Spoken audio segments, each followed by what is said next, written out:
Hi, Peter.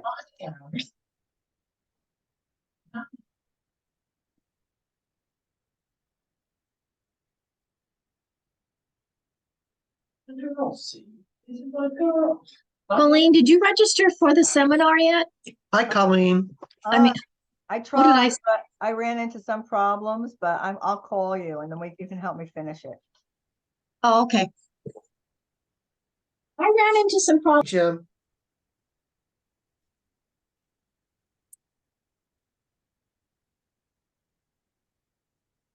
Okay, so good evening, everyone. We're going to get started now. And we have this topic called real estate deeds. And it kept growing and growing. And it never stopped. And it just kept growing some more. And now we've got deeds, we got title, we got everything affecting the land. The only thing we're not going to discuss is dirt. But everything else is fair game. And I was absolutely surprised at how much material I ended up with. And we may not even be able to get done with it today. We may need to set another day to finish the material, which it's okay. So deeds, real estate deeds, or I like to call it deeds for you. Or if you're from the South, deeds for y'all. But that's a different way to spell it. So first of all, deeds versus title. So a deed is something that grants, and it's kind of a verb to start out with. It's moving title from one person to another. And then title is what happens when the deed stops moving. You look at it and you say, oh, all three of us are on as tenants in common. And so that's title. It's also another way to say title is vesting. How do you want to vest the title? Community property right of survivorship. So that's an example of vesting. So I want to give you an overview of what we're going to cover today in this little outline. First of all, we're going to get into the nitty gritty, and I'm going to cover every square inch of a deed. And I call that the components, or the Disneyland world of deeds, because it's a small world after all, right? Yeah, that's what I thought. We're going to cover patent deeds, warranty deeds, government grant deeds, quit claims. Oh, by the way, the most important, we're going to cover all kinds of stuff, but the most important are grant deeds, quit claim deeds, trust transfer deeds, and preliminary change of ownership reports. If you only get that, then you'll get the very basics of what we're going to be talking about. So we'll cover life estates, transfer, that notorious transfer on death deeds, Jim, and parent-child exclusion, conservation easement, correcting deeds when you flubbed up, land contract to sales, option to buy contracts, interspousal, where'd they go? Come back here. Community property, and then community property right of survivorship, joint tenants, tenants in common, tenant deeds after divorce, just all kinds of stuff. Trust transfer deed, pour over will, continuing trust, the Hegstead petition, transferring to a business entity like an LLC, partnership, or corporation. Then what happens when somebody dies? That's going to affect the title and probably the property tax. We have death of tenant in common, death, change of trustee or death of trustee, death of a joint tenant, dissolution of a corporation, spousal property petitions, community property with both flavors, regular community, and then with right of survivorship. What happens on a transfer of death deed, and death of a real property owner for the Board of Equalization forms. Then we get into loan-related deeds or clouds on the title, like promissory note, deed of trust, carryback mortgage, substitution of trustee, deed of full reconveyance, trustee sale, self-canceling installment notes, skins, government property tax sale deeds, and in-kind distributions, and how to mess up your title insurance. So, or not. All right. So we're going to cover all kinds of terminology, clouds on title, and so that you're adept and can make decisions on types of deeds and what works best for you. That's the important thing. You're buying property or selling property. You want to make sure that it works for you. We already talked about the difference between title and a deed. And so these are all transfer type, which means one owner for another owner. So let's go all the way back to the beginning of Moses. No, let's not go that far. 1862, Abraham Lincoln signed the Homestead Act. And what that did was the government had more, federal government had more land than they know what to do with, because we took it from the Indians, and they wanted to redistribute it. And so they came up with this system called a patent deed, and it has nothing to do with novel technology. It was just the name of the deed that the federal government used, and they'd give up to 160 acres as long as you promise to live on it, improve it, pay a small registration fee. And they gave over 260 million acres of land while that program was going on. And this, my friends, is a patent deed. It shows the big 160. And they used to make them real fancy now. They don't do that as fancy anymore. Here's another patent deed.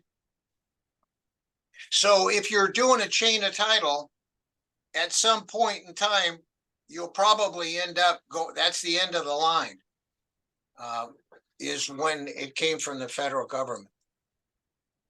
Okay, when you do internet searches and you try to find out about deeds, there is a large volume of information explaining warranty deeds.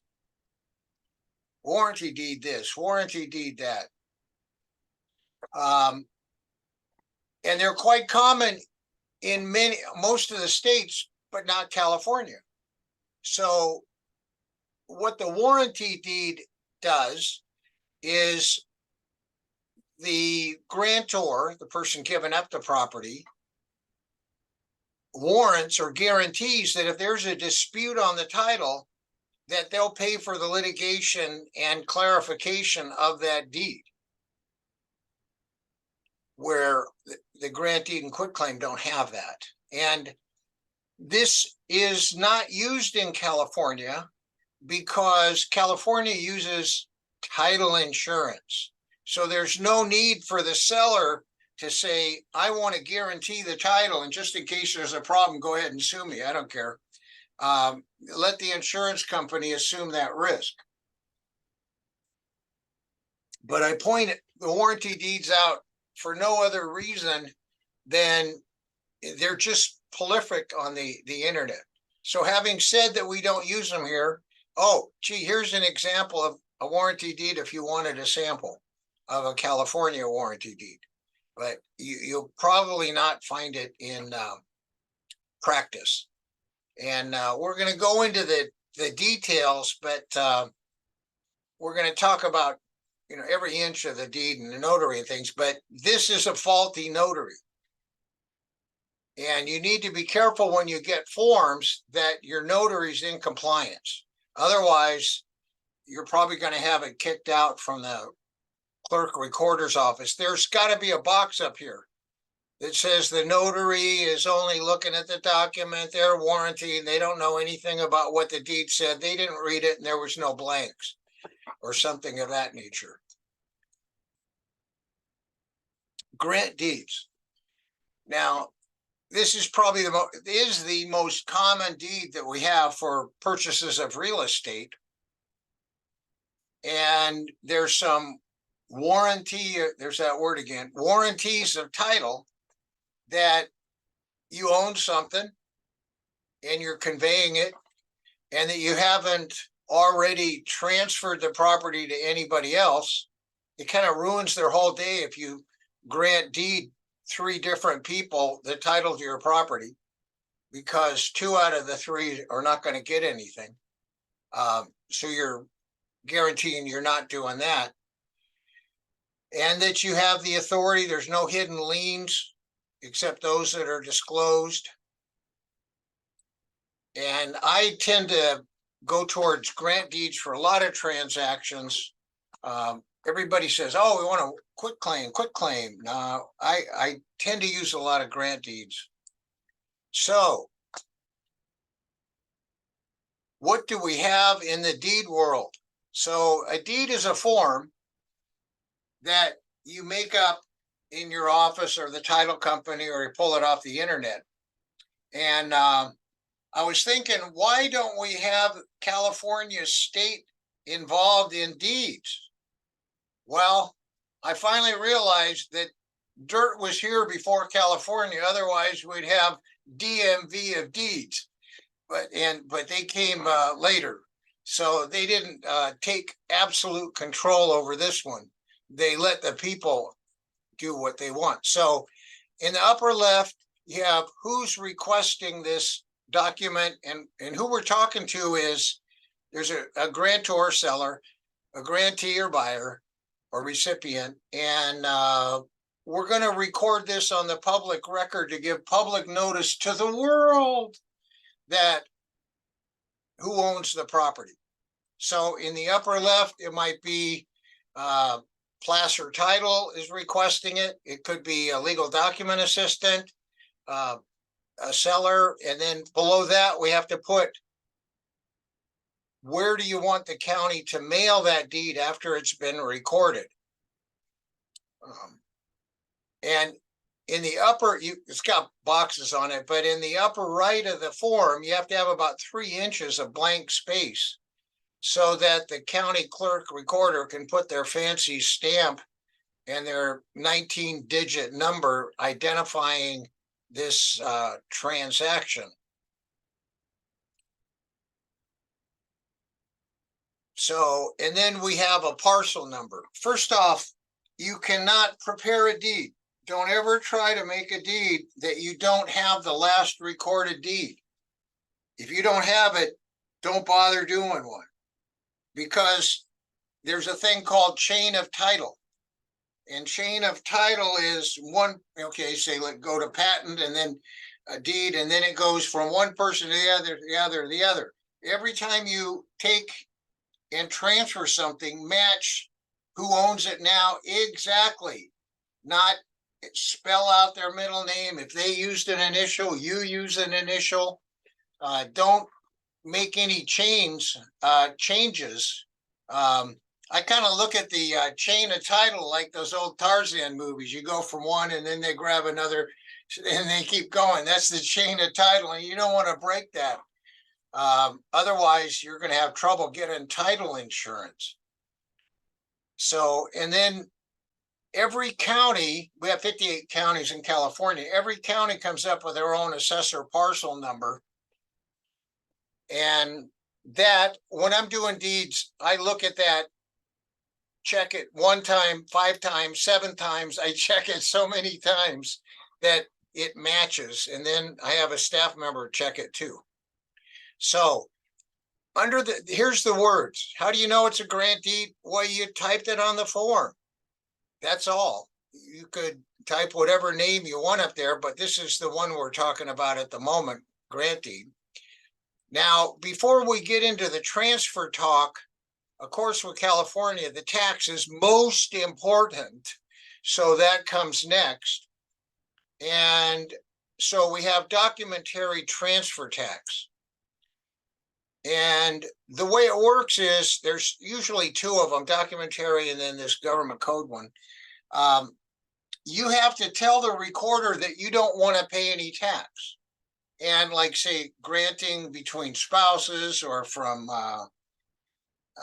just into a revocable trust.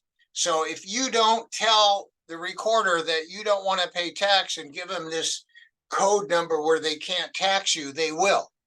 And it's your responsibility to find the proper code section so you can get out of paying this tax. And I have a list of revenue and taxation code sections I'll show you in a bit. So you put like say 11930 revenue and taxation code, and that's transferred to a trust. So you don't get to tax me that one.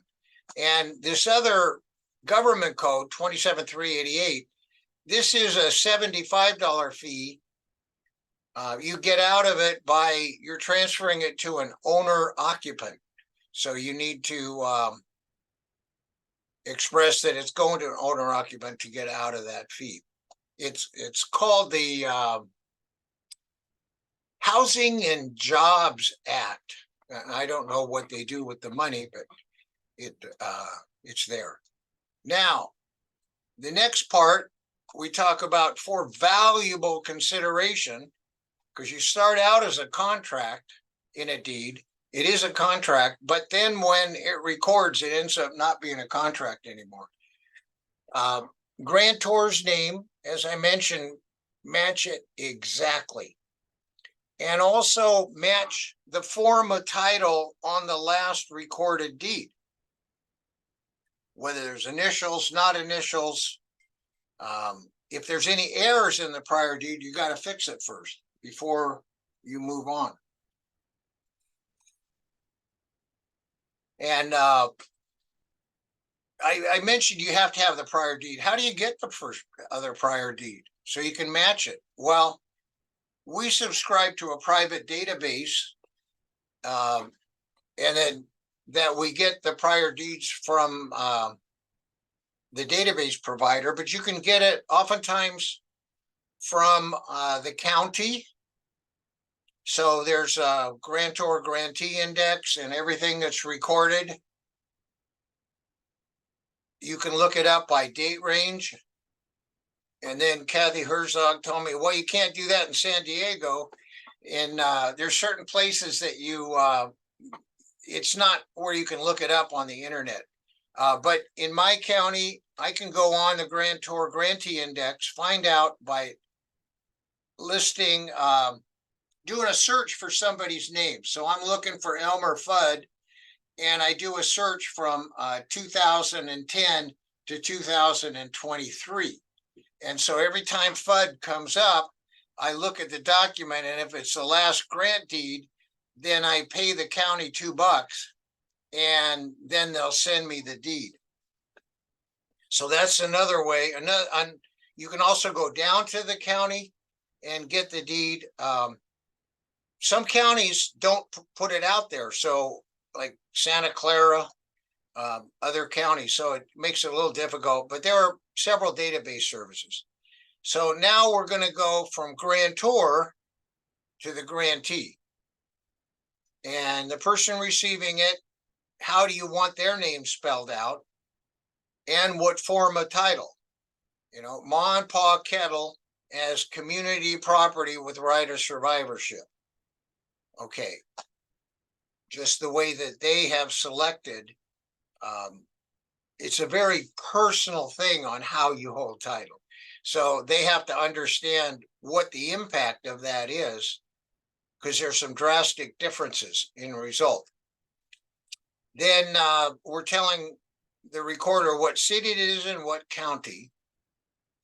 And then the next thing we have here is called the legal description. And everybody calls it the legal description. You write it out. It's almost in Greek.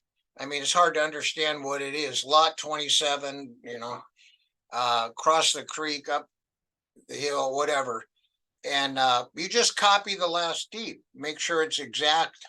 And if you can't fit that legal description on the deed itself, then you go to Exhibit A and you write it out back there. Some condos have really long legal descriptions. And everybody calls it the legal description. And I was thinking about it and I go, it's not a legal description. It's not written in legal. What it really is it was a land surveyor.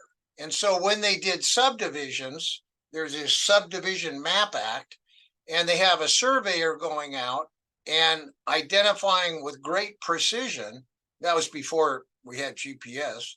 And they write out all the details that's included in that lot, and then it goes on a map, and it has to be accepted by the assessor, and then they later assess a parcel number,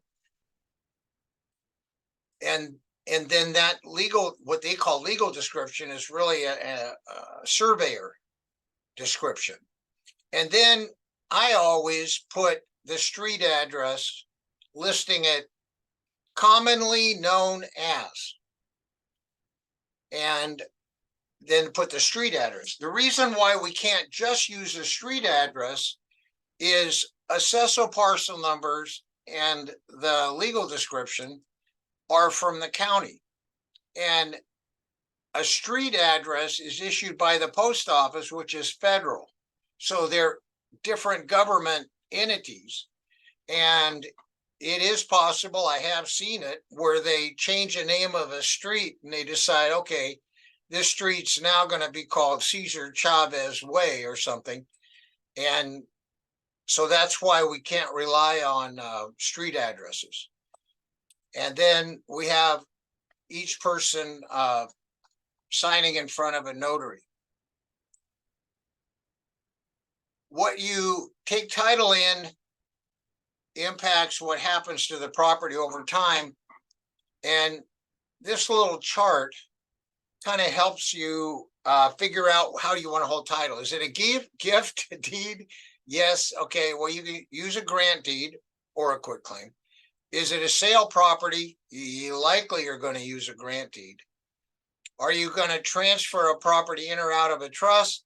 You can use a grant deed or a quitclaim. And updating after a name change, quitclaim, and giving up rights to a property, like say after a divorce or from a parent to a child, you can use a quitclaim, something that you're not guaranteeing any kind of title quality. Transfer between spouses, we have an interspousal deed, and each of these deeds is just the heading of the form, and there's a little bit of different wording that makes it a different deed.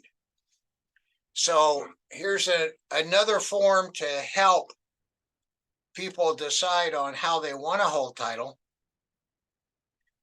Joint tenants.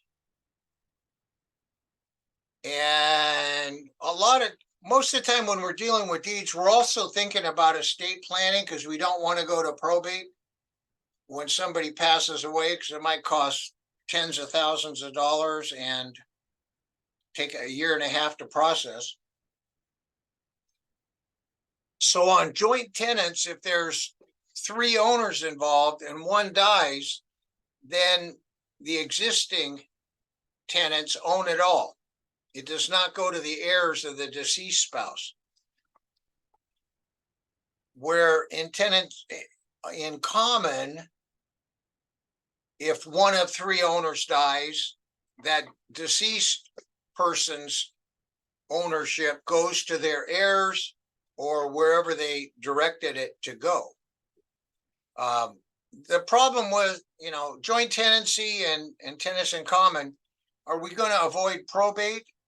Well, on joint tenants, yes, on the death of the first person, but on the death of the last person, you're not avoiding probate.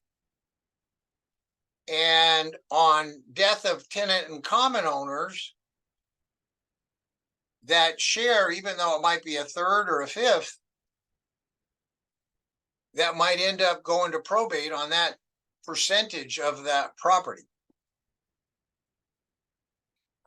Then we have community property. And community property is defined as property acquired by husband and wife during marriage that was not received by gift or inheritance while they were living in a community property state. Well, there's only about 7 community property states, and we happen to be one. We got it from Spain. It was part of the Spaniard law. And in terms of deeds, we have 2 ways of holding title. Okay, so community property, you just say I want it in community property, fine. But the problem is when one spouse dies, you end up having, I'll show you a spousal property petition in order to clear title. If you use the term community property with right of survivorship, or WROS in my initials, then when one community owner dies, you just file an affidavit of death of community property owner with a certified copy of the death certificate, and then it transfers title. One of the advantages on community property, well, let's go back to joint tenants first. We have a thing when you inherit property, whether you're going to pay tax on it in the future or not.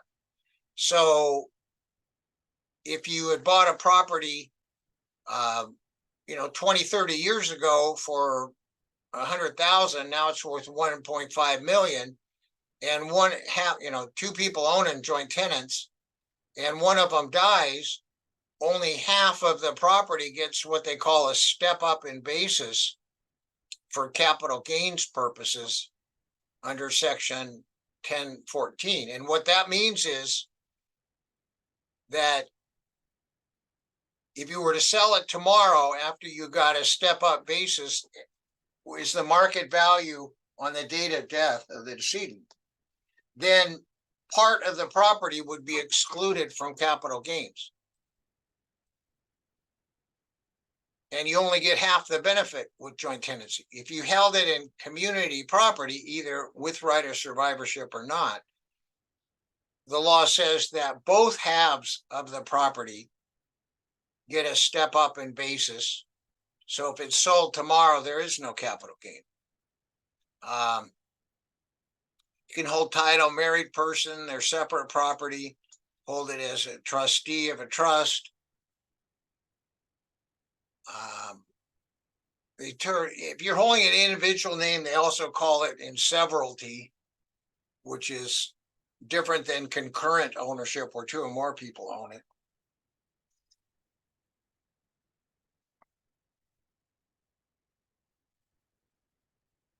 So, like I mentioned on the top of the deed, there are taxes. They're not huge usually. Revenue and Taxation Code and Government Code, where documentary transfer tax is $1.10 per each 1,000 of value, and that's only on sales, not for gratuitous or estate planning transfers. And then there are a variety of different code sections that you put on the deed so that you don't get taxed. So if it's a gift, Revenue and Taxation Code 11911. So, and the California Revenue and Taxation Code, they're the same code that brings you the California income tax return, the Form 540. But these these code sections are primarily for real property tax. So, dissolution of marriage, there's no DTT. Transfer by reason of death to and from an entity where the owners are the same. Transfer for no monetary value, transfer between parents and their kids. There's no documentary transfer tax. So, and this one is the Homes and Jobs Act, $75 unless it's owner occupant. Now, here's a larger chart of transfer tax exemptions that's a little bit easier to read in the formatting. So you go through and you kind of pick your transactions. Say, oh, this is because of a divorce decree, or, oh, this is because of transfer in or out of a trust. 11,930 is a popular. So you just pick those and whichever ones apply. Now, that's the regular documentary transfer tax. Now, I've included a whole series of charts that I'm not going to bore you with, but it shows the documentary transfer tax in one column, and then certain cities, the ones we've been talking about is statewide. Then certain cities have gotten involved and said, oh, we want a tax too. We need more money to spend. So it really opened my eyes. We were doing trust administration for a couple of properties in Oakland, and we sold them for the trust for the family. And City of Oakland came in and wanted $11,000 just to transfer title, which to me seemed a little bit over the top. And that's what I'm talking about here. So Alameda is one county, so they got their own city tax that's huge, where statewide is, $1.10 per thousand, and Oakland comes in at $18.60 per thousand, and other ones in Alameda, Berkeley, some others. San Mateo, they just get really carried away. It's not like you get any better government services in those areas, but they sure get a lot more tax. Santa Clara, where are we in here? Los Angeles County for Culver City, they really whacked it way up in tax land. So anyway, I point that out. If you're using a title company you're buying or selling, they'll put it in, but in the transaction in the escrow. But if you're doing a private sale between parties, you're not going to have the title company to catch that. So you need to be aware of it. San Francisco is a bit higher. Anyway, I just point out it's not just the documentary it's easier for you to say. The documentary transfer tax, there are other taxes too. Now, quit claim. Everybody says, oh, I want a quit claim. Give me a quit claim. Yeah, that's what we want, because that's the only one I know. And it's quit with a T, not a K. It's not like a fast claim. And what this one does is it transfers title without any warranties or assurance that what you're getting is what you think you're getting. So whatever the seller or transferor owns, you get. And the way I like to think of it is it's not illegal, immoral, or fattening if I create a quitclaim deed for you that says I'm going to quit claim all my interest in the Golden Gate Bridge to you for a mere $100,000, and we record it, and what do you get? Well, it just so happens I don't own any of that bridge, so that's exactly what you get in a quitclaim, and there's no recourse if you don't like the fact that you got nothing. So another way to say it in country bumpkin method is what I got, you get. Okay, that's a simple way to explain that. Gift deeds. Gift deeds in Internal Revenue Code defines gifts as anything given for a benevolent purpose without expecting compensation in return. And there's a lot of gift deeds. You don't have to use that wording. If it's a gift, you can use a grant deed or a quitclaim, but some people like to call it a gift deed. And so that's what you put in the big letters on the top of the form. And because there's no money changing hands, there's no documentary transfer tax.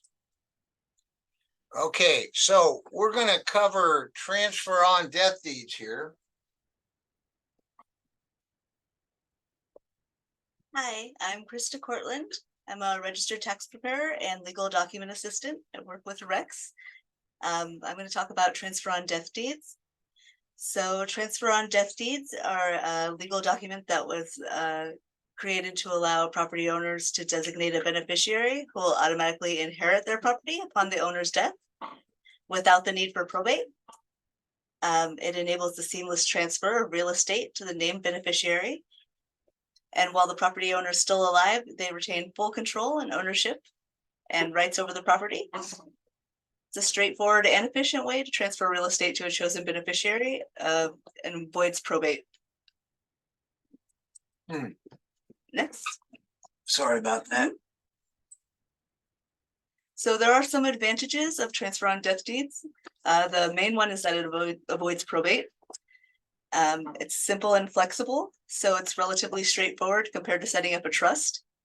The owner retains control over the property during their lifetime. They're fully revocable, so the property owner can change their mind, to revoke the deed, or change beneficiary designation at any time.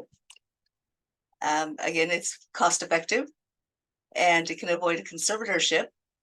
So if the property owner becomes incapacitated, the transfer on death deed can help avoid the need for a conservatorship, since the ownership remains with the property owner until their death. And it can also help with reduced tax implications. So the beneficiary can get a step up in basis to the property's current market value, and that would potentially reduce capital gains tax if they decide to sell the property. Next. There are disadvantages of the transfer on death deeds too. So the first would be that if the named beneficiary dies before the property owner, the deed becomes invalid. And the transfer on death deeds don't allow for an alternate. So if the another would be if the intended beneficiary is a minor, they can't manage or transfer the property until they reach the age of 18. There's no way to name a custodian or trustee for the transfer on death deed like you would in a trust. So if the minor is named as a beneficiary, then you'd have to petition the court to name a custodian on the property until they get to the age of 18. It also provides no creditor protection from would-be creditors. And title insurance policies can be invalidated once the deed is recorded. And then a lot of title insurance companies are unwilling to issue a new policy for 3 years after the beneficiary inherits the property. Another issue is that the beneficiary would also potentially inherit the owner's unsecured debts. And there's also another disadvantage, which would be that the beneficiaries now have to mail notification of the original owner's death to all their heirs, along with a copy of death certificate and the transfer on death deed. Okay. No. You want Yes. So this is a chart just showing some of the characteristics of transfer on death deeds. So it does have to be recorded within 60 days of execution. for notarization? Yes, so that would be 60 days from when you sign in front of the notary. There are restrictions on the type of property that you can use a transfer on death deed for. It would have to be a property that contains 1 to 4 dwelling units, a condominium unit, a piece of land, 40 acres or less, with a single family residence on it. So it does have to be recorded before the death of the property owner. It can be superseded with a trust, but it's better if you actually revoke the transfer on death deed if you decide to prepare a trust. You can name a person, trust, or a legal entity as a beneficiary. You can designate multiple beneficiaries, but they all would result in them all receiving equal shares of the property as tenants in common. And if a beneficiary dies, their share would go to the other beneficiaries, not to their heirs. There's no way to designate alternate or contingent beneficiaries. And like I said before, the beneficiaries could potentially inherit the unsecured debts of the original property owner. And here's just a sample of the revocable transfer on death deed showing you kind of how to fill it out. So there's not too much information required. You need just the assessor's parcel number, legal description of the property, and the names and relationships of the beneficiaries. Next. Oh, okay.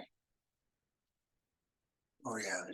And then you would need a notary acknowledgement and your signature, as well as the signature of 2 witnesses. And then once that's done, you do have to have it recorded within 60 days of signing.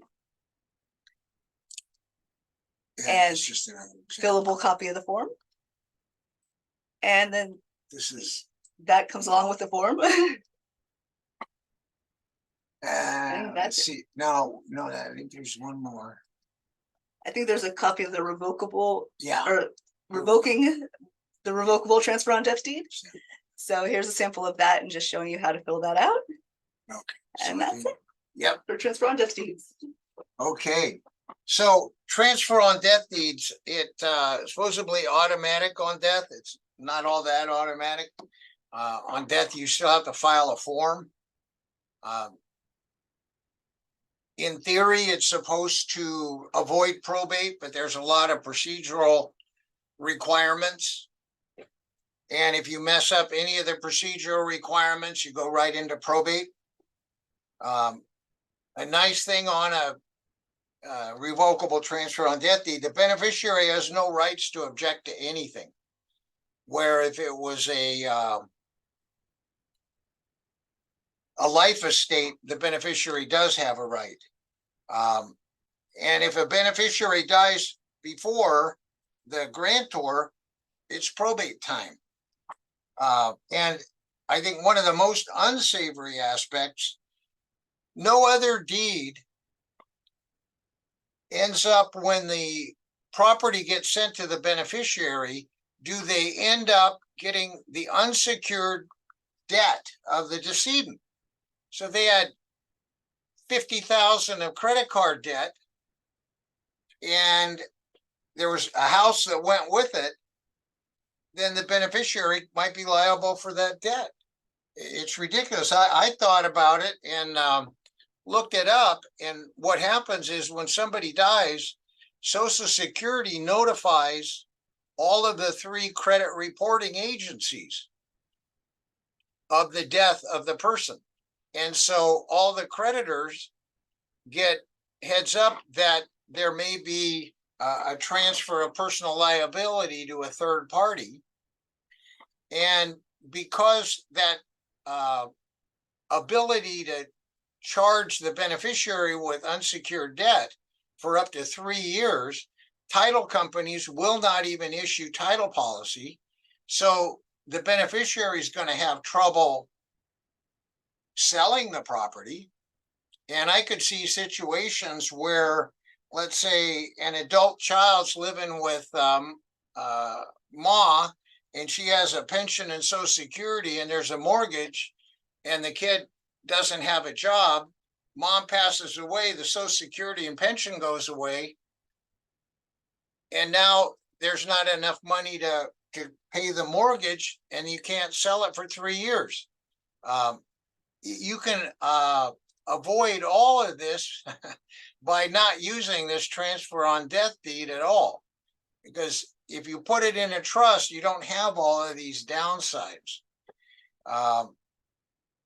And even though the law does not require it, a lot of these transfer on death deeds get bounced back from the county because it doesn't say that the beneficiary's relation to the grantor.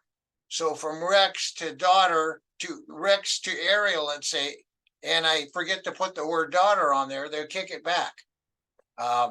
So there's a lot of pitfalls, and what I think the legislature was doing was trying to help unsophisticated people who didn't want to pay for a trust and avoid probate. But what they ended up doing was taking one of the disadvantages of probate that is the personal debt of the decedent, and they threw it over onto a deed where that the creditors follow it still. So it's kind of like neither fish or fowl, but it's kind of like almost a probate. The more I learn about it, the more I don't like it. Okay, so another transaction in real property title is the parent-child exclusion. So what happens when someone dies is called a transfer of ownership. Let's say if it's a husband and wife, one dies, then it goes to the survivor. But when the second spouse dies and it goes, let's say, to a child, an adult child, then first of all, you get reassessed for property tax purposes.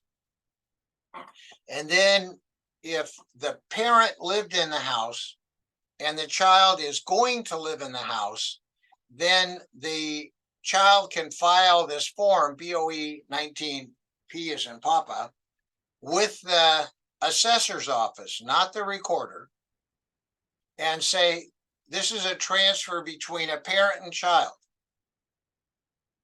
and claim an exclusion from a bump up in assessment of real property tax of up to $1 million. So if Ma Kettle had bought this house for 200,000, now it's worth 2 million, and it goes to child, then you can exclude increases in property tax from the 200,000 up to 1,200,000, but everything above the fair market value on the date of death of 1.2 million up to the market value ends up getting a reassessment, and it might cause the property taxes to go up 7,000-8,000 a year. In this parent-child exclusion, it's somewhat innocuous, but it's not just one form that you have to file. There are two forms. The other form is you have to tell the county that, you know, the parent lived there, the child lives there, and the way that the child says that they're living on the property is they file this form BOE 266, claim for homeowner property tax exemption, and you can only claim it if you live there, and the counties are using that as an indication that you live there for the parent-child exclusion. And it saves you, in addition, minor benefit, 7,000 come off your assessment for real property tax purposes, and it might save you $55 a year, but it has to be filed for the parent-child exclusion. Notice of death of real property owner. This is another form that needs to be filed directly with the assessor's office, and it is BOE form 502D as in Delta, and it just says that the property owner, even if the property was in a revocable trust, the property owner has died, and it's filed with the assessor. There's no fee for it, and so that alerts the assessor that they may have an opportunity to increase the property tax.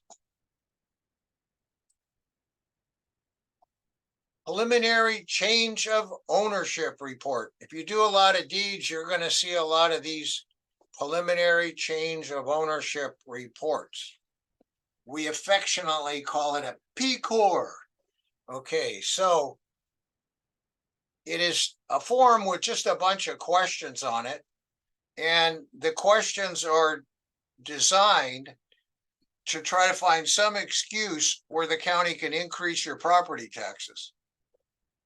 So this form is a form 502A as in alpha, and even though it only is supposed to go to the assessor's office, it has to go with a deed when you send the deed into the recorder's office, and then the recorder will go ahead and send the P Corps over to the assessor. In the law, it says you get a $20 fee, a fine, if you don't include a P Corps with your deeds when you record them. But in practice, the county recorder won't even record anything. So here's an example of a marked up preliminary change of ownership report. So it wants to know property address, and they're asking again for the where property tax goes. Is it a principal residence? Was it a transfer between parent and child? Most all these boxes in the left column will be no, except for the ones transferred to a trust, for example.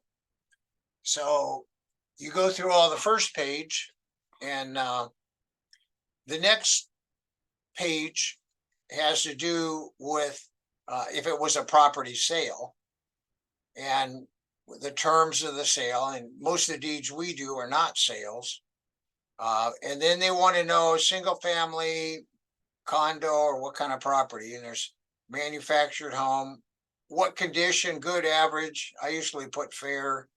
And then the buyer or transferee will sign it here. So if you're going from husband and wife as community property right of survivorship to their trust, it'll go husband and wife as co-trustees of this trust, and then they sign it, and then it's included in with the transaction.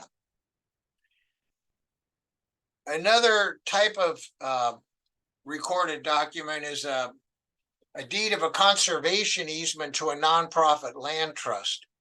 And these originally, and I think, came out because of inheritance tax, because IRS would come out and say, oh, you've got 160 acres here, and you know, it might be worth $3,000 an acre, but IRS would come out and say, oh, but the city is growing your direction, so we're going to assess it like it's a shopping mall or high-rise office buildings, and really raise up the inheritance tax.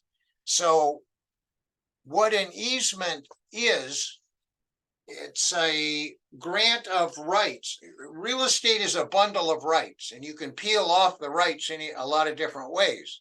So the owner, current owner, let's say the farmer, keeps ownership of the property and keeps working the property, and then they grant this easement to this nonprofit land trust that says nobody's going to subdivide, nobody's going to turn this into condos, and we're not going to turn it into a shopping center. And then the nonprofit land trust has control, and no one will turn it into a shopping center. Oftentimes, you don't realize it, but a lot of public parks end up being received because of easements. Someone else owns it and still lives there, but everybody else can go there because of this conservation easement. And for inheritance tax purposes, when you don't allow the property to be built on anything, then it lowers the value for inheritance tax. And this is an example of a couple pages of a deed of an easement. I prepared an easement one time, and it was for property that was upper and lower on a hill, and the upper property bought the rights for an easement on the lower property, and they said the trees are not going to go above 14 feet. And that easement was in effect for the upper property to protect their view. And it was just a grant of rights.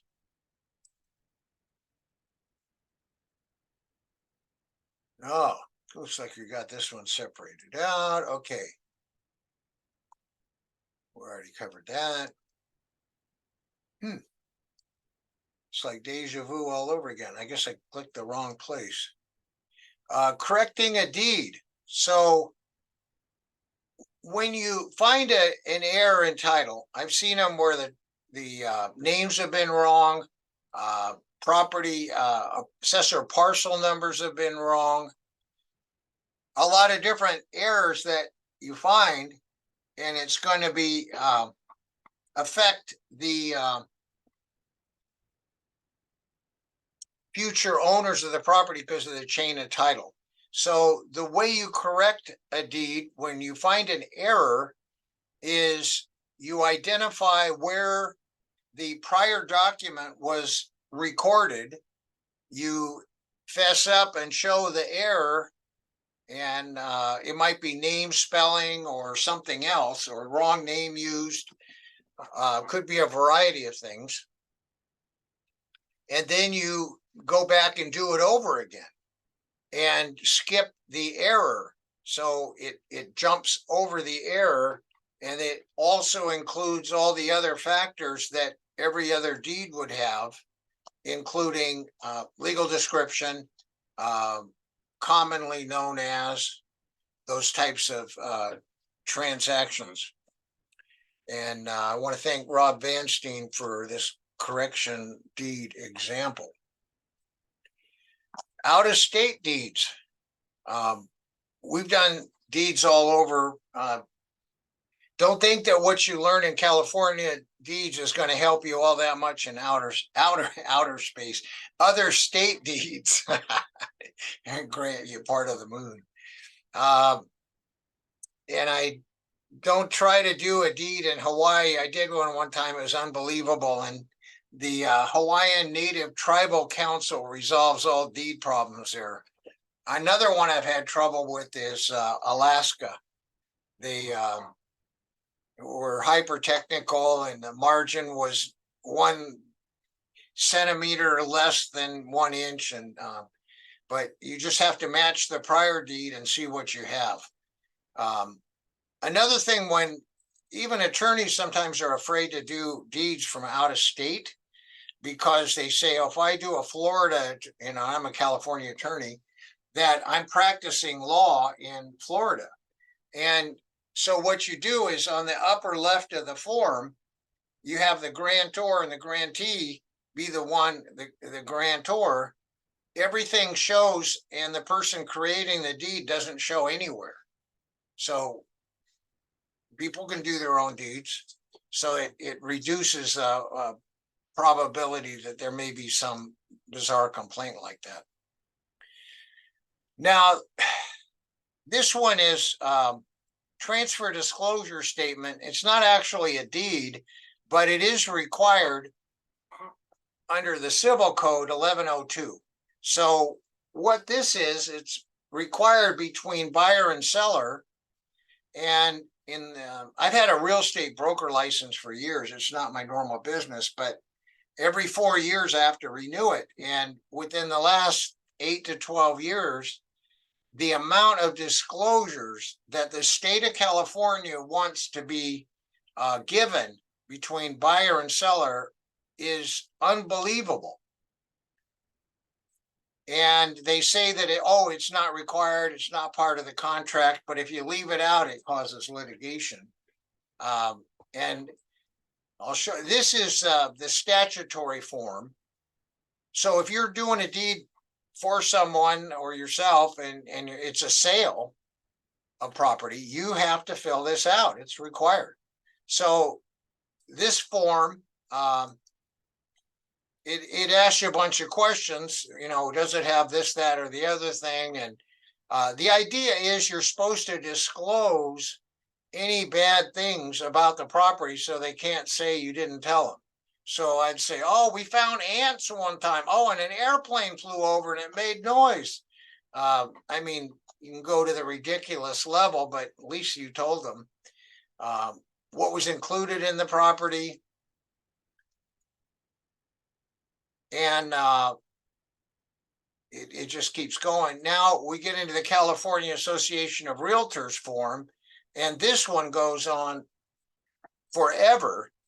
And not only do the seller have to give this information to the buyer, they've conscripted the real estate broker, so the listing broker has to do a due diligence to look for problems on properties, and the buyer's agent has to go through, in addition to the buyer saying their look around. We used to have a rule called caveat emptor, which meant let the buyer beware. Well, that is so far gone with all these requirements and disclosures. It's amazing. We're doing an estate administration for a property locally, and I was in the kitchen. They had a detached garage. And so I was looking out the kitchen window and I was looking at the detached garage, and the roof went like this, the ridge on the roof. It wasn't a straight line. Holy mackerel. And I told the broker that has to be clearly disclosed because the roof is not level. But I'm just at awe at the amount of stuff that they think everybody should be disclosing. It's amazing. But fortunately, if you're just doing deeds and it's not a sale, you don't have to get involved in that. It just keeps going. Okay, land contract. So a land contract, somebody buys the property from a seller directly, and there's no lender involved. And so when the real property market gets really bad, like I remember in the 81s, early 80s, all kinds of creative real estate techniques came out. So, and all these no money down deals. So people would buy property that was distressed for no money down, and then the buyer would have a note and the seller would carry the loan. And in a land contract, the buyer's name does not go on title until the loan's paid off. And so it's held in abeyance. In law of contracts, we call that a chosen action. But if I was to put one of these deals together, I would want to make sure that the seller had done a transfer back to me deed after I paid off the loan, so that after 10 years, if I can't find the seller, I could go to a title company or somebody else and they would have the deed. I wouldn't have to track the person down. Another kind of property transaction is an option contract. So normally you have an offer to buy, offer to sell. If it's not accepted in contract law, the offer dies if it's not accepted.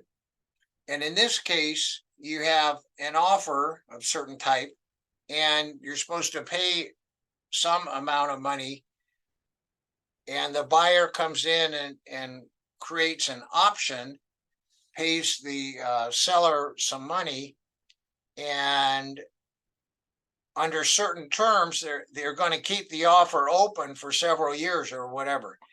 And then that option is recorded against the property, and it's kind of like a lien. It doesn't have ownership rights, does not have access rights, but it is binding nonetheless. So an example would be, let's say I have a property and I put in, I give my house to my daughter, and I have an option contract on title that if she decides to put the property in her husband's name, that I have the right to buy the property back for $10. And it doesn't show anywhere, but that right exists. So, and real estate developers use this all the time. They don't use any of their own money. They'll say that, you know, I'm going to buy this office building, and when I get the zoning changed over, I'm gonna pay you $11 million. And they hold it as an option until all the pieces are in order, and then they consummate the transaction later. Subject to. So buying property subject to means there's a loan on the property, you're buying it, and you're not going to assume that loan.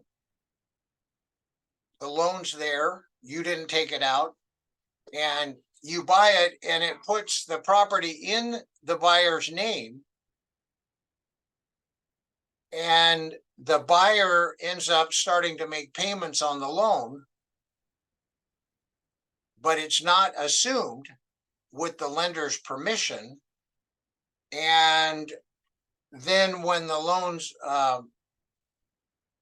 paid off, then the cloud on the title is gone. And this was done a lot of times for property that had an acceleration clause, which means if the property changed title, monthly payments were no longer due, the whole loan was due. And so it's just another creative finance type of transactions. Lenders don't really want to have somebody else buying and then taking off the loan. I mean, adding another person, they don't like to let anybody off the liability part on the existing mortgages. Interspousal transfers. Okay, these are several different types of transactions, interspousal being one of them, between spouses. And this is an example of an interspousal transfer. So it has the normal deed information, and it just, in this case, says from one spouse to the other, either as joint tenants or from community property.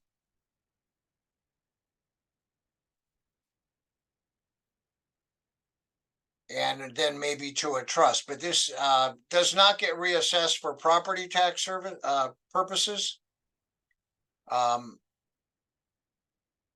As I mentioned, there's a problem with step up in basis for capital gains on joint tenancy, and community property.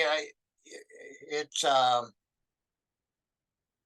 think frequently done wrong, where if the person does not have a trust and they have their house in community property and one spouse dies, the survivor's got to go to probate court with this form called a spousal property petition in order to get it. It's not a full probate, but it's still court involvement.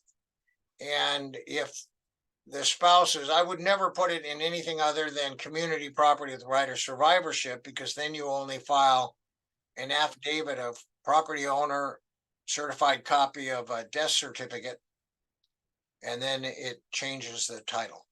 So this is just another type of transfer. So we just covered the community property and right of survivorship.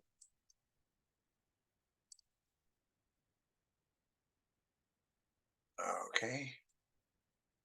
Now the joint tenancy, a problem with spouses with joint tenancy is there's an assumption when one spouse dies that only half of the property gets a step up in tax basis for capital gains. And it's unclear whether IRS would go after and try to disallow it if you claim that an entire step up on both halves of the property, because the property really was community property.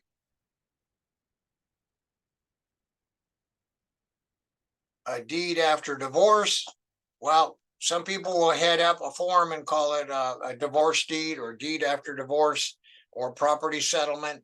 And there's one revenue and taxation code section that exempts it from reassessment and exempts it from documentary transfer tax.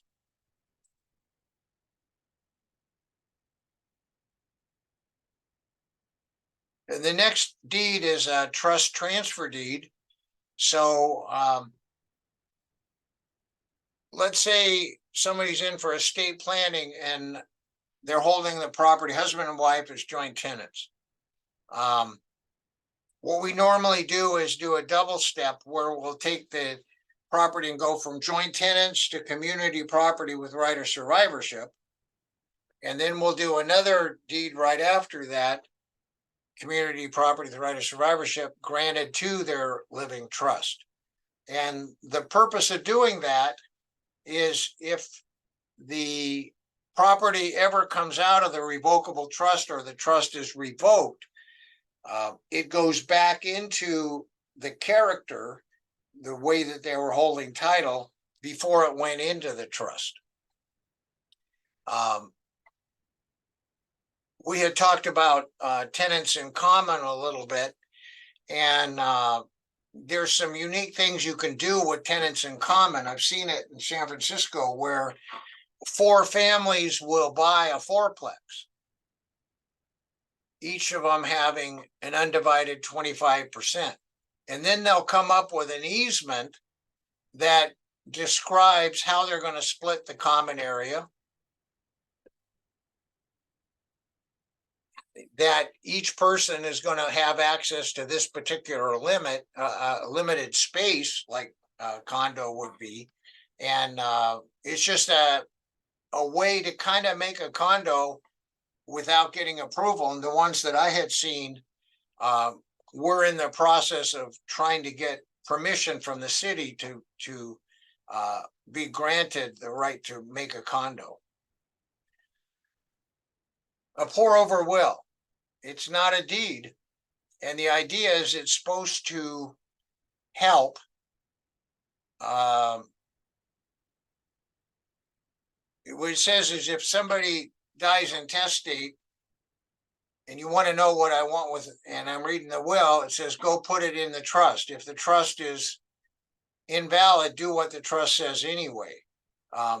It still requires a probate, maybe not a full probate, but it does require a probate filing and getting the judge to sign off stating that yes, it should have been in the name of the trust, and it wasn't. The most common problem is people will have their house in their trust, and then they'll refinance, and the bank will take the take it out of the trust in their own names, give them the loans, and then the clients don't put it back in the trust, and that causes this probate problem. There's some other things. You don't have to distribute property directly to the beneficiaries by selling it. Sometimes it's a good idea what we call continuing trusts. You just create a trust, and then each of the 3 adult kids end up getting a house, but they get their own separate trust as part of it for some asset protection reasons. Let's see, back here. The let me go in here. Okay, transferring title to a business entity. You can do it, no problem.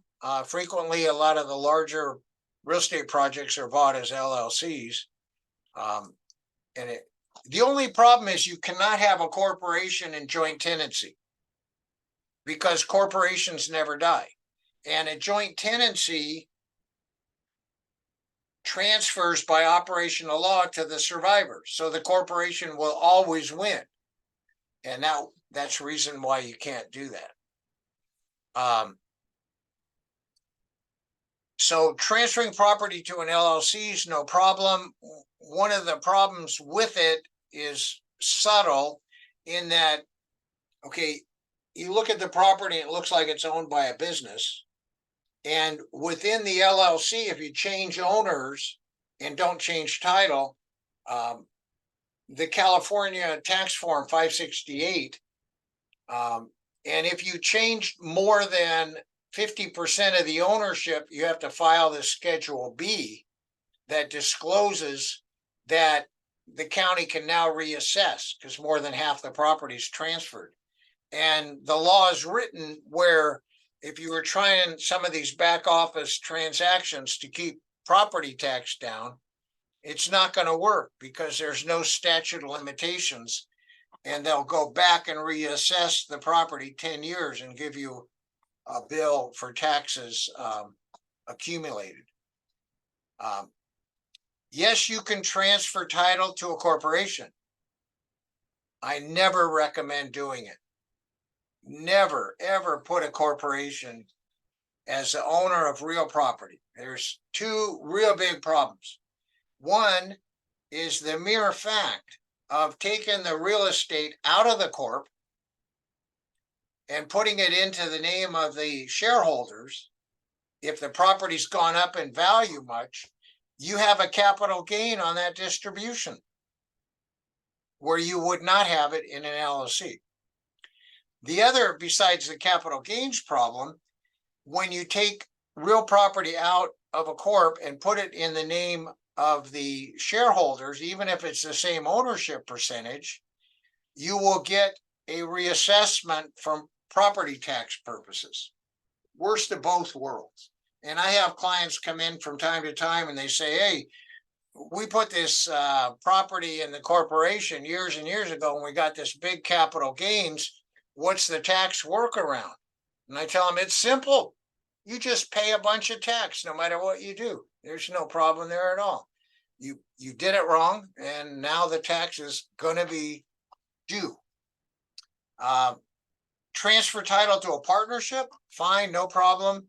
There's no $800 annual fee to the partnership like LLCs have, and you don't see it very often. I think this is a good technique to use with divorced spouses where they own rental property together, because when you file a partnership return or even an LLC, it adds a layer of complexity to your tax return where if you get audited, the IRS has to have a higher level of educated auditor in order to go through the data. And for that reason, statistics show that there's a less of a possibility for audits. Now, what happens when somebody dies?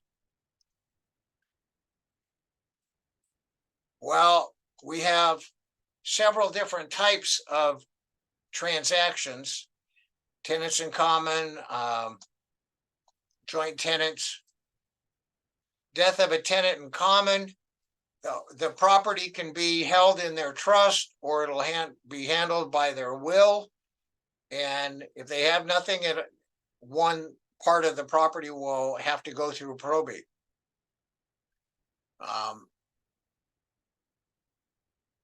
So instead of tenants in common, you could put all of the owners, each of the owners' percentage in their separate trust. Death of trustee or change of trustee. What we do here is we file what's called an affidavit of death of trustee, and we get a certified copy of the death certificate, and we file this document to let the world know that the trustees have changed and the trust is still in existence and has not been revoked. And that takes the trustee off, and the same kind of transaction is done for a affidavit of for transfers. One trustee resigns and another one comes on. So this is an example of the form that would be filled out.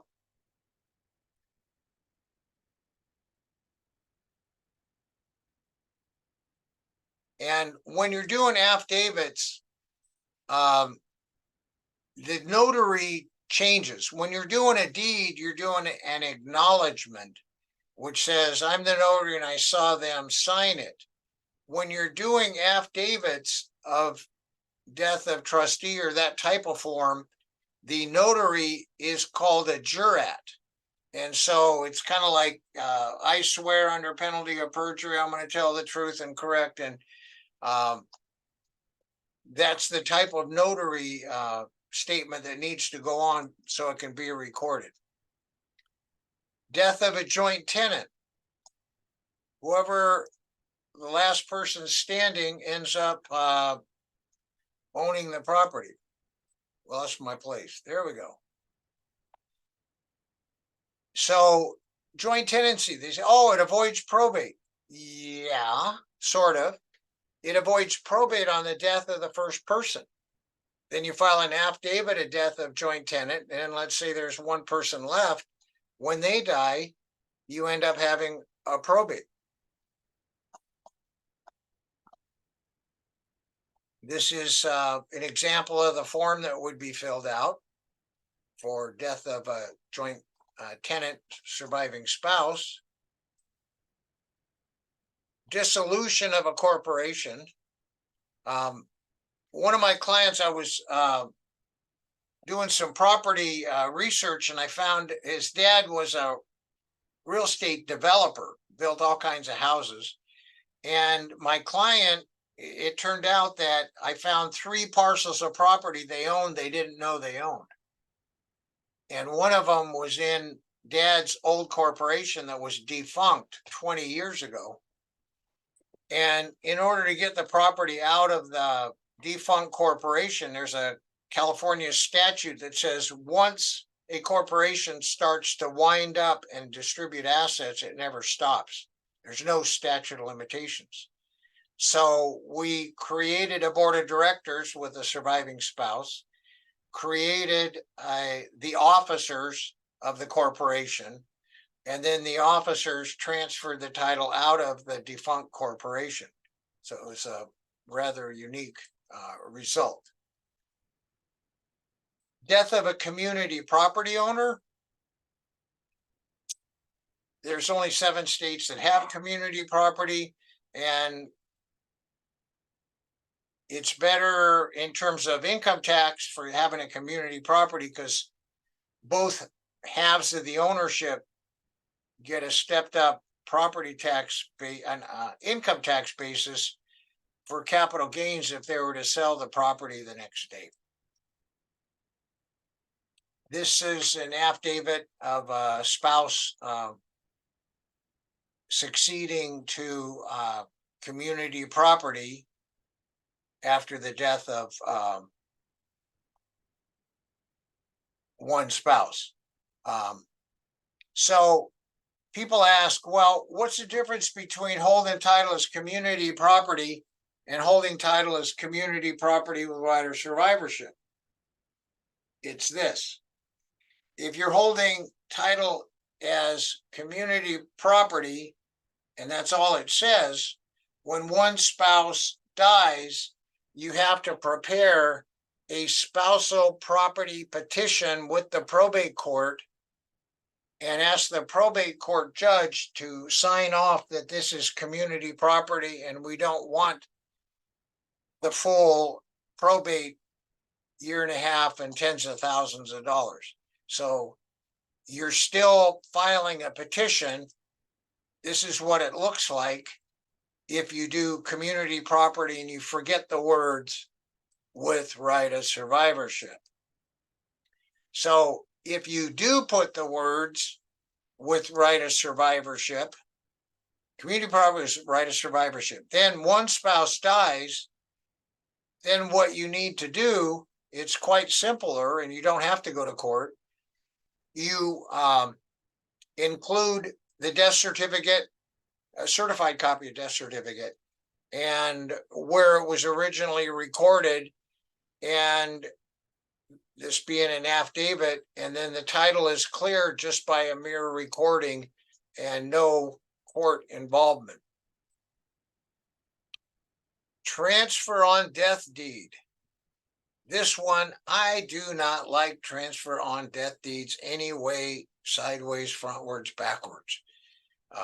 Just put it in a trust. But anyway, when a transfer on death deed, the grantor dies, then the grantee will need to file the affidavit of death of,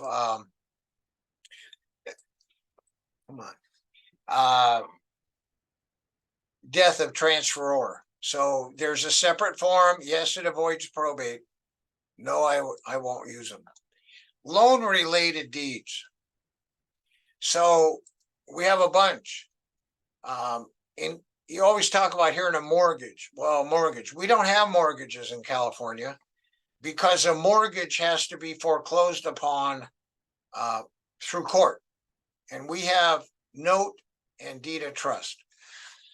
So there's three parties involved: the borrower, trustor, the lender known as a beneficiary, and a third party entity called the trustee. So the lender and the borrower work out a deal, and it's called a note, a loan. And then there's this lien that's put on title that gives evidence of the loan. There's the promissory note, terms and conditions. And then if the borrower doesn't pay, then the seller can auction off the property without going to court. Back in the 2008 Great Recession, we had fun with the promissory notes. Lenders would try to foreclose on the property, and then the buyer would come through and say, "Let me see a copy of the original note." And the lenders couldn't produce it. So the judge would not let them foreclose because they didn't have the right paperwork. There's the promissory note. Okay. We had one time where the note had been paid off. When the note's paid off, you're supposed to file a deed of reconveyance, and the lender was gone. And so we had to trace it through multiple states until we could find what happened and assigned another trustee.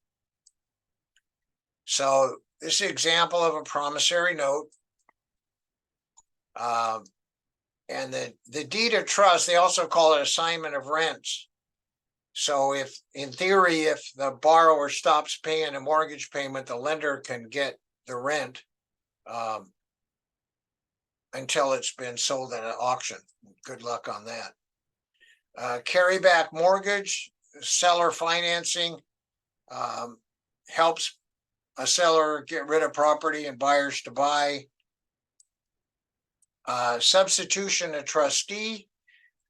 That's if, first of all, maybe you had Chicago title and to hold being trustee on a deed of trust. Clients think a deed of trust is a real deed. It's not. It's evidence of a debt. I think they should call it something else. But here's a form if you want to change, substitute a trustee. After the loan's paid off, you file this deed of reconveyance, clearing the lien on the property. So if the lender with a note and deed of trust in California, we generally don't have judicial foreclosures. The lender tells the trustee to issue a notice of default, and they start the foreclosure process, which is really ends up being a trustee sale, usually on the court steps. And all sales are for cash, or the buyers will have a bank letter of credit. And then a trustee sale deed will be created for the buyer. Self-canceling installment notes. These came about from estate planning. You want to get property out of one person's estate, let's say from parent to child. They sell the property for no money down and 100% carryback loan. Now the property's in the name of the adult child and the parent's keeping a note, a loan. And in the note, it says when the parent dies, the note is paid in full. So now the parent doesn't have that asset in their estate, possibly reducing inheritance tax. Les pendens is another document recorded against real property. It tells the world that there's litigation on the title of that property. So if you go ahead and buy it, you get to buy the lawsuit too. An abstract of judgment is another document that's recorded. You have a judgment against someone and you record this abstract of judgment in every county where they have property, and it creates an unsecured lien for all real property. And a lot of times the debtor will want to pay it off because they try to get a car loan or something else, and they can't get it because of this abstract of judgment. Mechanics lien, another lien on property. Building contractors, or even like a roofing supplier, if you had a roof put on and the contractor didn't pay the roofing supplier, then the supplier can put a lien on your property until that's cleared. When you don't pay your property tax over 5 years, the counties will sell your house or property on a tax sale. They're kind of fun if you've never attended one. They're listed on the county websites and local newspapers. They just sell the property at auction for the amount of the outstanding property tax. And then you get a different type of deed from the county. There's a procedure to sell property during a probate, either sell it or transfer it out of the end of the probate as transfer in kind. One thing to keep in mind when you change owners on a deed, the original title insurance is void. So title insurance is very specific. When somebody bought the property, it's in their name. So you start changing the title, and if there's a defect in the title insurance is not going to cover it unless you go back to the title insurance and get them to put an addendum on there. Another thing that is a requirement if you're involved doing deeds for a real estate sale, you have backup withholding for California income tax. And if it's a foreign seller, you have backup income tax for federal. I suggest when you're never done deeds before, the first few deeds, record them in person with the county recorder's office so that you learn what the procedure is and take care of any problems that might come up. I was talking about some surprising taxes on recording.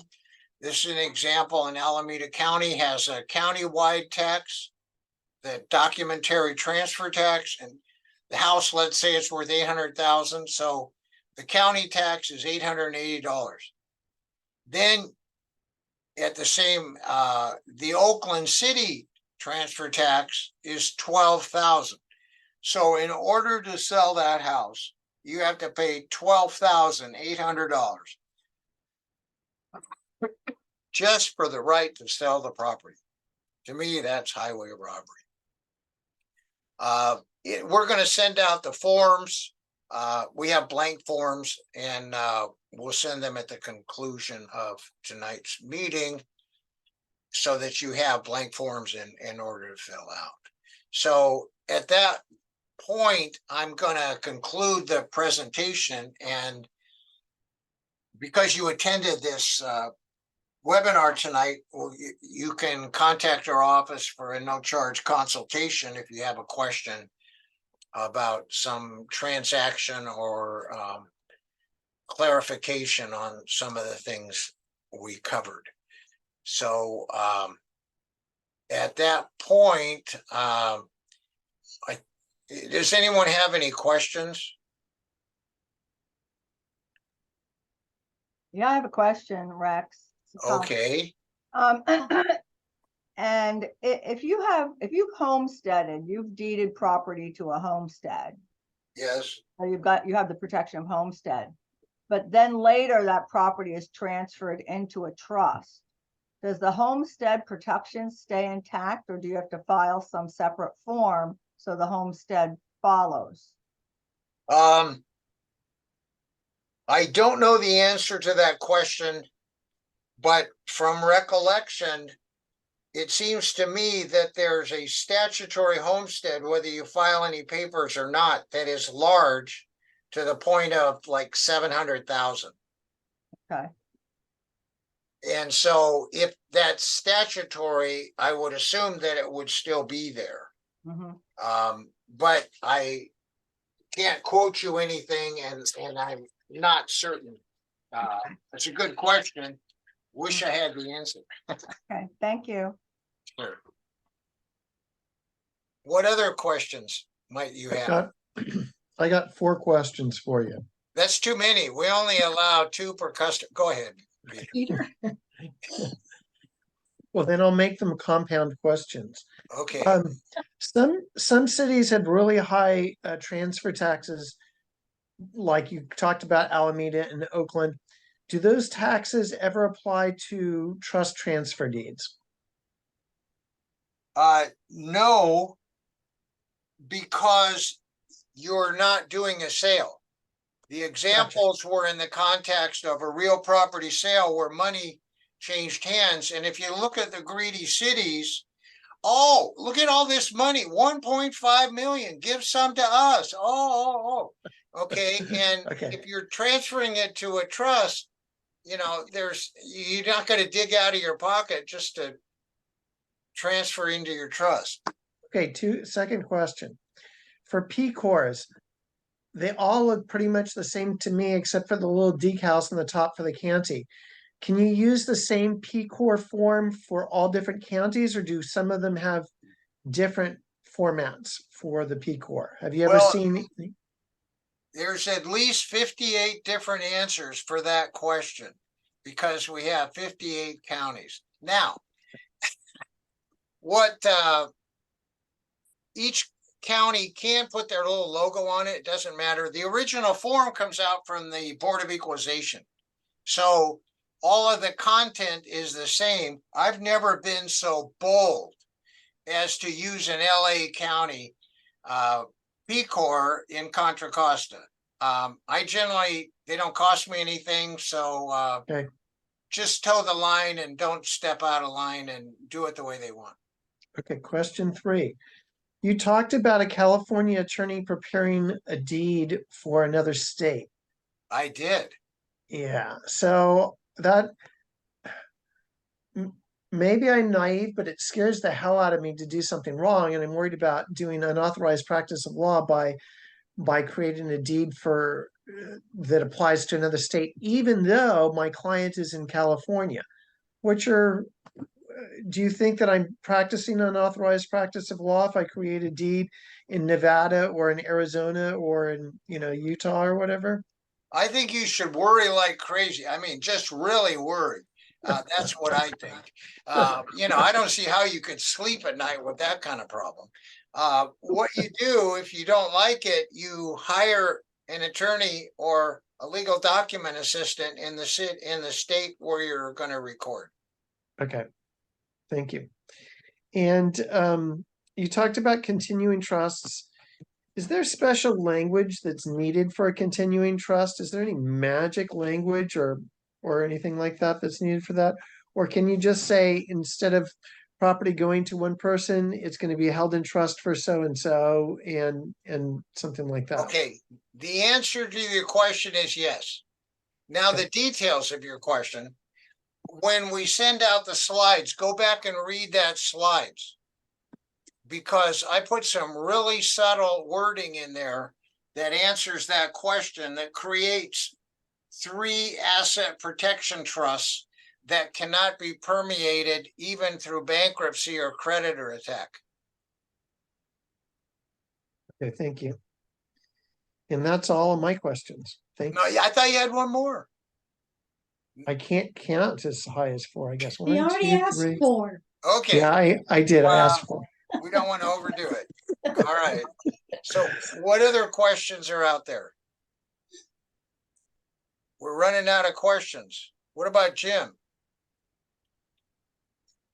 Oh, he knows everything. Okay, since you said that, I have the reverse. I have a trustee in Colorado who wants me to do a deed for a property in California.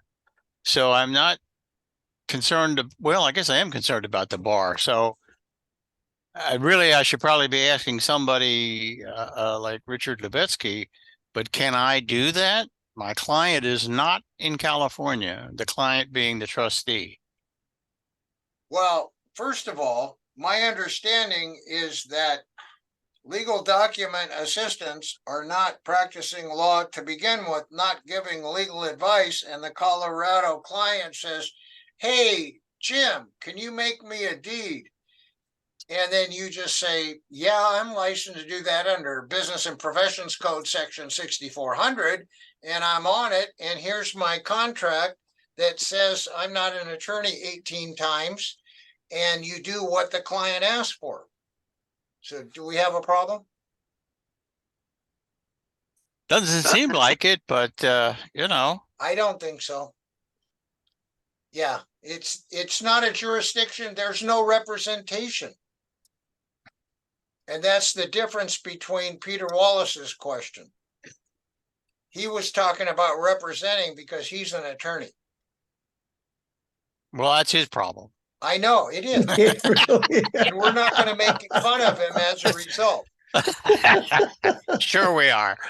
Okay, well, in that case, Well, maybe I need to find an LDA who can practice law for me outside of the state someplace.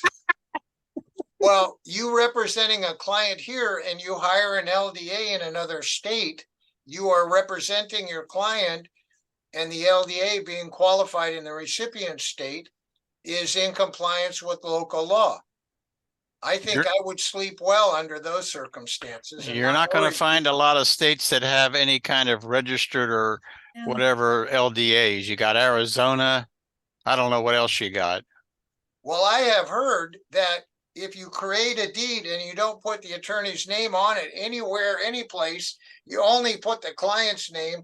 And then when you send it to Florida, it only shows the client's name on outside the envelope. Who's going to know whose typewriter it was? You know, there was this guy, he looked just like Rex, but I think he had a clerical collar on. And he once said to me, you know, Jim, my guiding light is Uh-oh. I never say what they don't know won't hurt them. And I'm not sure you're abiding by that code right this minute. I'm not sure I ever said it. Oh, yes, you did, you booger. I'm going to, I'm pleading insanity. Yeah, well, that's too easy. Yeah. Okay. Peter, So, if I were you, I would, I might know, if I were you, I'd check with Colleen, because I think she does a lot of deeds out of state. No, but she's doing an out-of-state deed. I'm doing an in-state deed. Yeah, but I'm telling Peter, if he Oh, talks oh, with oh. Colleen, he might. Yeah. Yeah, and I'm licensed in like 15 states. That's under the insurance portion, but then I also have a designation, separate designation for funding. So deeds are funding. And so I have some, you know, and because I also am licensed in those states. Not as an LDA from state to state, but on the insurance and financial planning side. And that's how I have my designation through the National Institute of Certified Estate Planning. So that's a separate designation. So I could definitely assist depending on the state. And then if it's a state I'm not in, usually within 24 to 48 hours, I can get licensed there. There you go. yeah, I don't see a great deal of worry if you maintain a low profile in another state and you're only recording a deed and only the client's name's on it. I don't let them bark up that tree. You know, where am I connected to that? You know, the only thing that I've seen from state to state for the deeds that I do is many of the states, including California, just say that the deed was requested by. So the deed preparation is requested by the client. Some states, it does say on the form, interestingly enough, it's not usually on warranty deeds. It will say this deed was prepared by. That's a separate area. So, you know, on the requested by, I put the client. On the prepared by, if I'm the preparer, I will put my information on there. Okay. Well, there's one answer. Yeah, But I also carry copious liability insurance. yeah. And don't make, always make sure when you're doing these deeds that you verify the notary seal is the proper stamp. And because if it's not legible, then it's not going to be recorded. I would like to say one other thing about deeds and E&O insurance. It's very interesting too, because I saw a comment on our forum by someone who shall go nameless, who said, I don't need E&O insurance because I don't give advice. And I thought to myself, oh, and apparently you never make an error, right? You never make a mistake. I couldn't believe what I was reading and Yeah, whatever. I think But- that sounds but- like two mistakes. Yeah. Second point is not all E&O insurance for our ilk, which is ill understood out there, covers deeds. And my savior in that one was no other than Colleen Marie, who actually called them up and said, do you cover this? And the one carrier said no, and the other carrier was fine. So be very, very careful. I love doing deeds. They can be tricky business. So you better Can be. cover the south end of yourself. Yeah, and you also get into unique E&O problems if you decide to act as a trustee. Mhm. Then it opens up a whole new bucket of worms. Yeah. So, any other deed questions before we continue on our happy hour or? Begin our happy hour. Yeah. So Rex, I wonder if we could go back to this question that keeps coming up about deeds that have been funded into a trust. A couple comes in and they've got the deed and it's in joint tenancy. And this, I've had some of these before, learning what you taught tonight about first putting it into community property with rights of survivorship. If some of those are already in there, do we need to go back and take them out and retitle them? Okay, so my understanding of the question is we had a deed, husband and wife, and it was under joint tenancy, and we went directly into a trust. Yes. And I would not Oh, yeah. put them into a trust. I mean, I would not go back and do it over. Okay. If there was some worry about it, see what happens if you revoke the trust, it goes back to joint tenancy. Okay. That's the Yeah. downside. Right. And I came across an interesting legal question is, with a life estate, if you transfer it out of a life estate, you probably have a capital gain or a reassessment. And there's an argument that joint tenancy is analogous to a life estate because the remainderman has a right. And if you take that right away, the county could argue that you should get reassessed. But I haven't seen it in real life. But to answer your question, I would not take the effort to go back. The only thing, if you were concerned about it, you could do like an affirmation of community property. Mhm. So you have them sign, equivalent to an addendum stating that, oh yeah, by the way, we were holding it as joint tenants, but it was acquired during marriage. We got married on this date. We bought the property later, and it really was community property. But Okay. if I wouldn't worry about it much, there's some unique areas of the law where the law for divorce is different than the law on death. Right, And it doesn't make sense at first. right. But an example would be, this one gal had unsecured debt and she put her house in the name of her husband because he had no debt. Mm-hmm. He had 3 kids from a previous marriage. He died. And she only got 1/3 of the property because 2/3 went to his kids. Oops. Yeah. Yes. So the other thing behind that question though is, you know, the property stays in the trust, one of the partners dies. Does the other one, are they gonna get that full step up, or is that, since it's in the trust, do they get the full step up, or is that messed up? No, there's no implication of or detriment of having a property in a trust. What the real question here is it in fact community property? Was it acquired during marriage, not by gift or inheritance? And they were living in a community property state at that time. And I don't care what you call it, it's still community property. You go to a divorce court and they'll tell you, yeah, I don't care if you only put it in the husband's name. Wife owns half of it. So title is not the controlling factor. And don't worry if I just ask them, did you buy it after you're married?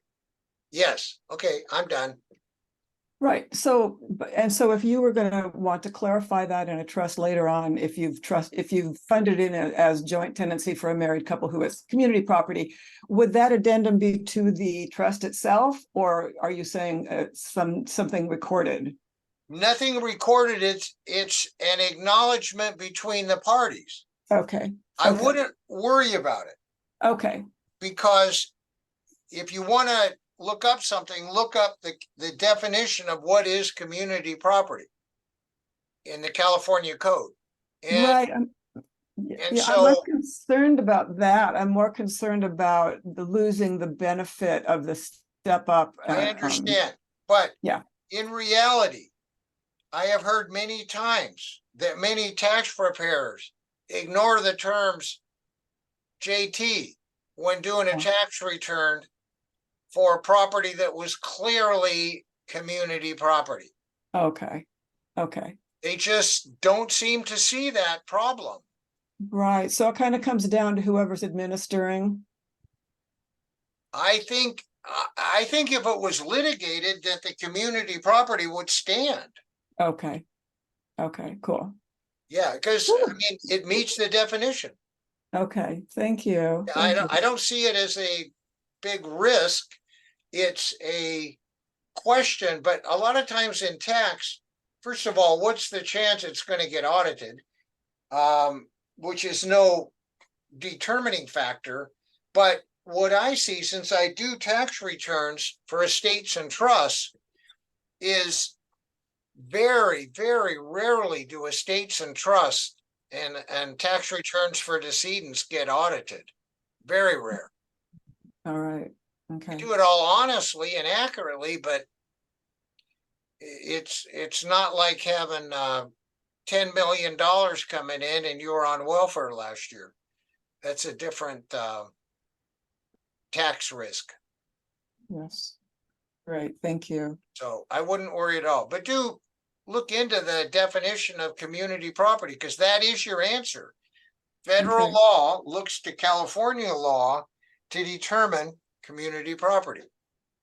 Yeah, I guess the concern was coming up because of the distinctions we keep going over in terms of what's the difference between joint tenancy and community property with rights of survivorship. Yeah. So it's understanding the environment that you're in and how it works. It doesn't mean that there's a great downside to people buying property during their marriage, putting it in joint tenancy, and then putting it in a trust. I do it that way. I'll transfer it to community property because I don't want anybody challenging my work. Right.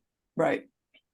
And so later, if it's, somebody has a, you know, eh, even out to the nth degree, I still want to be right, even if they, you know, there's a claim and they can't prove it. Of course.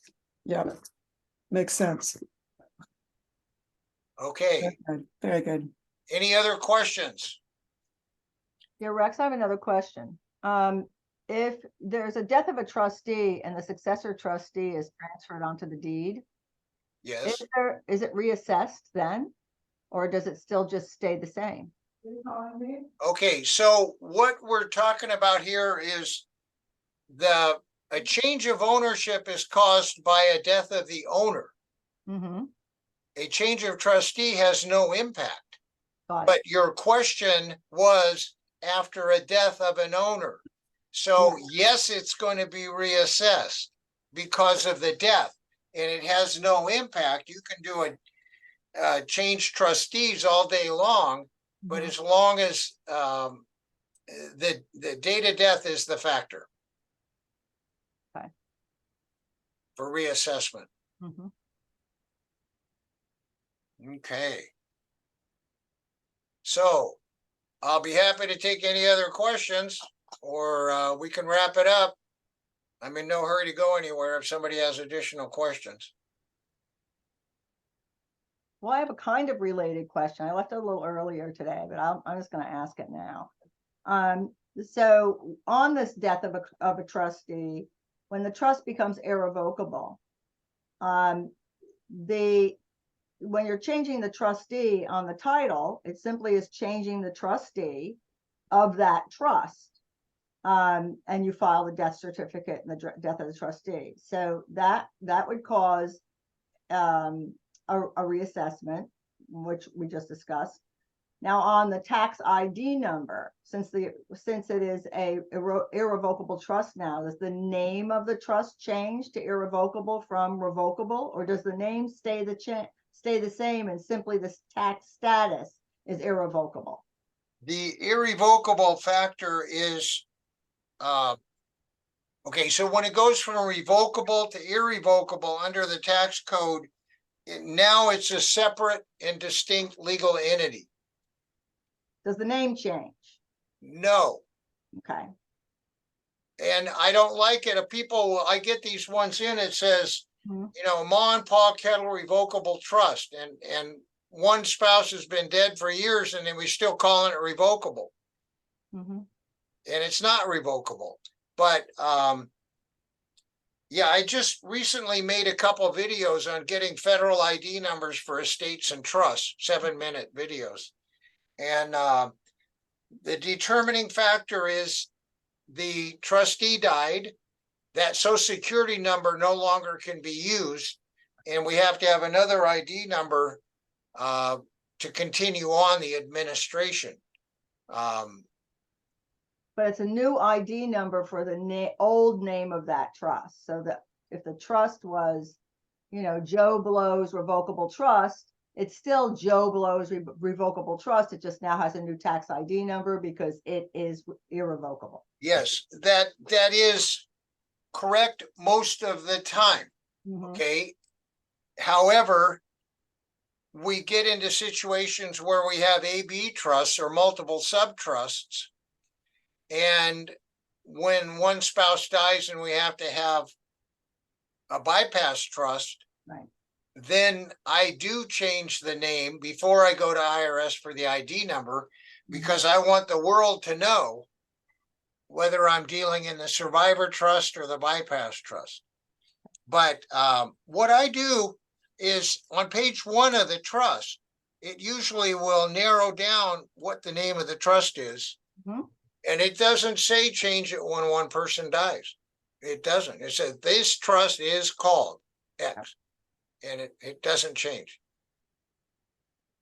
Thank you. And normally I don't even put my trust in the name of my clients. Mhm. I got one, the woman was real assertive and the guy was an engineer. So their trust is called the Assertive Engineer Trust, and they liked it. Mhm. And doesn't even show their name.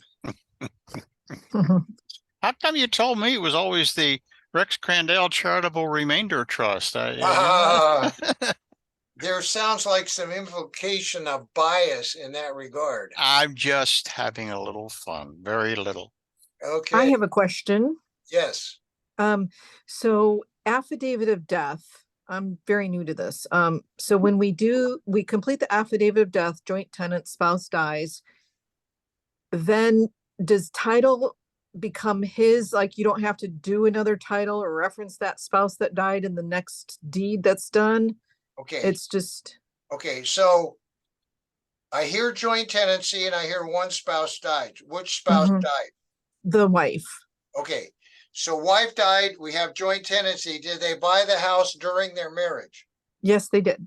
Okay, so we file an affidavit of death of joint tenants Yes. stating that wife passed away on this date Mhm. and she's the same person who was on this previously indicated deed recorded on this date with this ID number and the certified copy of the death certificate.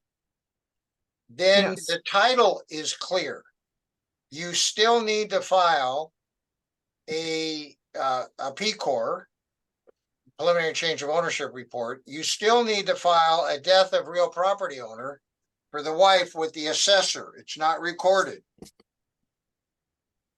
Okay, I did both those, and then, so now when let's say he sells it in a couple years, now it's automatic, this is my question, it's automatic that he is a widower and is now grantor transferring to the next owner.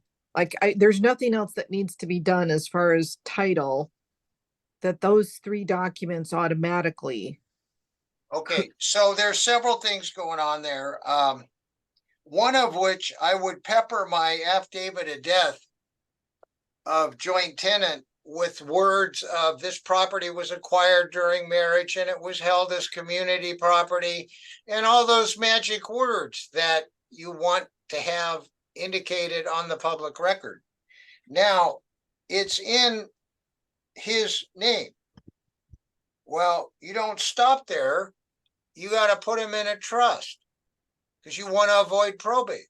So he's going to go from survivor dad to survivor dad as trustee to the Big Daddy Trust.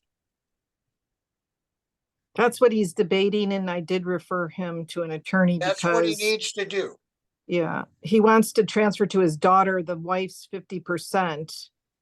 Whatever he feel like wants. You it's know, with too a deed, tax with a complicated. deed, you have to write out what you want and it's all public info. You just go into a trust, you write it any dang way you want. Any kind of particulars. That's an advantage. It doesn't have to show and it doesn't even, public doesn't know. Okay, all right, thank you. Rex, But it was, absolutely put it in a trust. trust aside, I did have a moment of confusion even with folks in the recorder's office that you do the affidavit of death and all of those things. And it's kind of like some of the people there were saying, well, then you have to have a deed that puts it into the husband's name. And it was ultimately resolved that you don't. But sometimes there's confusion there. Well, it's not the employees at the recorder's office, although they're very good in Marin County, I happen to know. Yeah. Yes, and you want to ask a title company. They control. What do they think about it? Well, But you don't need another deed. No. But like I just told the previous question asker, don't stop there with the one name, bring it into a trust, get it out of that name. And it doesn't have to be a big expensive trust. You Okay. mean like those horrible attorneys charge and so Oh, forth? I know, some of them really charge, but it's worth it, especially when probate's tens of thousands of dollars and takes a year and a half. And I mean, it in that case, it's not the attorney that is culpable. It's the client who did the wrong thing. And so you can't blame the firemen because there's a fire they're trying to put out. Oh, right. It was the client's error of omitting to do what they should have done. Correct. So that gives exculpatory provisions to the legal community is the way I see it. Well, they shouldn't have any of those. Okay. So if there's no other questions or wisecracks or jokes, then I guess we're going to conclude tonight. And I would give you all MCLE credit if my application had been approved already, but it hasn't. But I also I'm intending to send everybody the slides. If you don't get them, let me know. Because there's some good stuff in there. So with that, thanks for attending, and it's been entertaining for me, and thanks for those wonderful questions. And I was going to break the class in 2 parts, but I got wound up and couldn't stop talking, so we covered it. All right, so bye now. Thank you.